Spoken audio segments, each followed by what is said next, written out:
പ്രതിസന്ധികളെ അതിജീവിച്ച് കയർ ഉൽപ്പന്നവും വിപണനവും റെക്കോർഡ് വർധനവിലേക്കെന്ന് കയർഫെഡ് ചെയർമാൻ ടി.കെ. ദേവകുമാർ വാർത്താ സമ്മേളനത്തിൽ പറഞ്ഞു.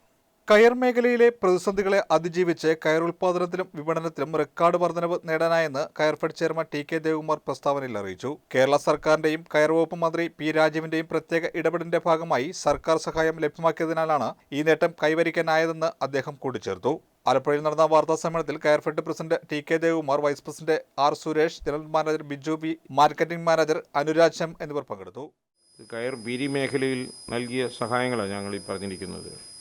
ഞങ്ങളുടെ പ്രാഥമിക കയർ സഹകരണ സംഘങ്ങൾക്ക് 5,58,00,000 രൂപയാണ് പ്രവർത്തന മൂലധനമായി ഗവൺമെൻറ് കൊടുത്തത് ഗ്രാൻഡായിട്ട്.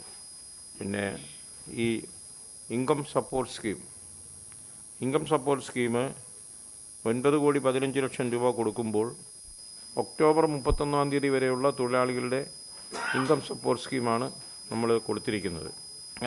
അതുവരെ കുടിശ്ശിക തീർത്ത് അത് കൊടുത്തു കഴിഞ്ഞിട്ടുണ്ട്.